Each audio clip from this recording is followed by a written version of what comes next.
You ask Tiger to solve. This deals with linear equations with one unknown. The final result is x equals 12. Let's solve it step by step. Simplify the expression. Group like terms. Simplify the arithmetic. Group all m terms on the left side of the equation. Subtract 12x from both sides. Group like terms. Simplify the arithmetic.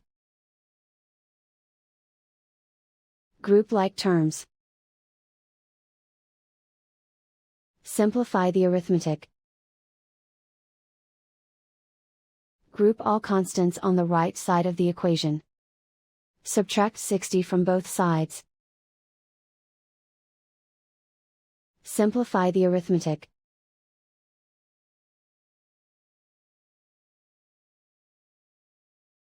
Isolate the m. Divide both sides by -7. Cancel out the negatives. Simplify the fraction. Cancel out the negatives.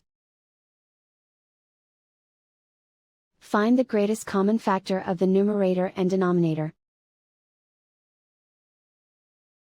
Factor out and cancel the greatest common factor. And so the final result is x equals 12.